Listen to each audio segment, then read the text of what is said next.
آج کا دن ہم ارشد شریف کے نام کرنا چاہیں گے جو ہماری صحافت کے شہید ہیں، شہید صحافت ہیں۔ پاکستان میں جو اس دور کے اندر جو ابتلا کا دور صحافی دیکھ رہے ہیں، جس ظلم کی اس وقت اور بربریت کی انتہا جینون صحافیوں کے اوپر کی جا رہی ہے، اور اس کے اوپر ارشد شریف جیسے لوگوں کو شہید ہوئے ہیں، ہم انہیں سلام پیش کرتے ہیں، اور یہی چراغ جلیں گے تو روشنی ہوگی۔ یہ جو شہیدوں کا لہو ہے، یہی ملکوں کو اور قوموں کو نئی زندگی عطا کرتا ہے۔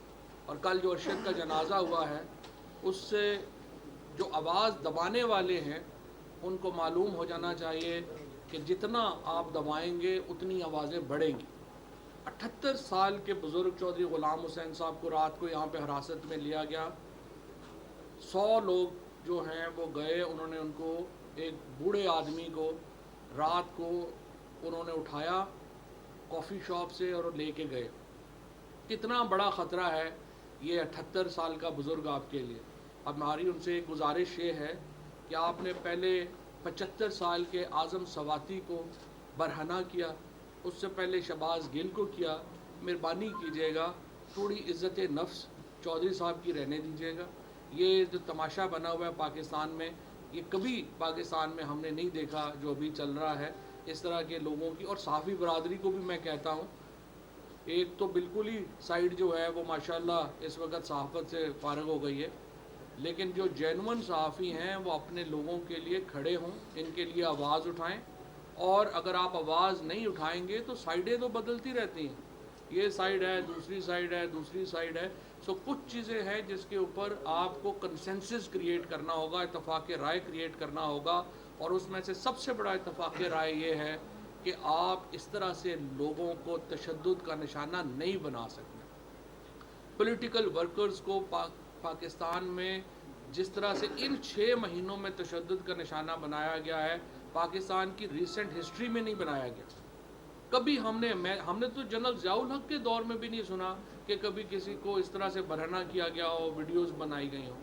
یہ تو صرف ان 6 مہینوں میں رانا ثناء اللہ اور شہباز شریف کا دور حکومت ہے جس میں یہ ہو رہا ہے۔ اور میں چیف جسٹس پاکستان کو کہنا چاہتا ہوں، ارشد شریف نے آپ سے اپیل کی تھی کہ نوٹس لیں۔ اگر آپ نے وہ نوٹس لیا ہوتا، آج ارشد شریف پاکستان میں زندہ ہوتا۔ آج ارشد شریف کی زندگی کی حفاظت کی اگر سپریم کورٹ کے ججز نے، ہائی کورٹ کی جو ہماری عدالتیں ہیں، انہوں نے آئین پہ عمل کیا ہوتا، انہوں نے پاکستان کے عوام کے آئینی حقوق کے لیے کھڑے ہوتے، تو آج آپ کو یہ جنازے نہ دیکھنے پڑتے جو آپ نے کل دیکھے۔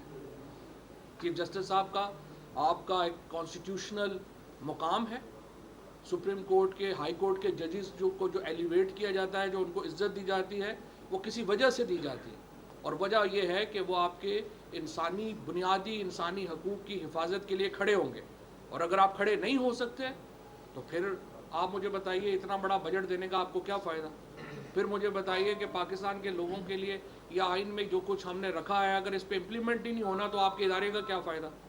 سو اگر سپریم کورٹ کے چیف جسٹس اور جج صاحبان اور ہائی کورٹ کے چیف جسٹس اور جج صاحبان عوام کے بنیادی حقوق کے لیے کھڑے نہیں ہوتے تو اداروں کی ویلیو ختم ہو جائے گی، جیسے باقی اداروں کی ختم ہو چکی۔ اس لیے یہ جو حقیقی آزادی مارچ ہے، ہم ارشد شریف کے نام اور ان لوگوں کے نام کرتے ہیں جن کو اس 6 مہینے میں ان ظلم کا اور بربریت کا سامنا کرنا پڑا، ان میڈیا گروپس کے نام کرتے ہیں جن کے اوپر پابندیاں لگائی گئی، جن کو مالی طور کے اوپر نقصان پہنچایا گیا، اور آواز دبانے کے لیے ہر ممکن ان کے اوپر جو ہے وہ تشدد کیا گیا۔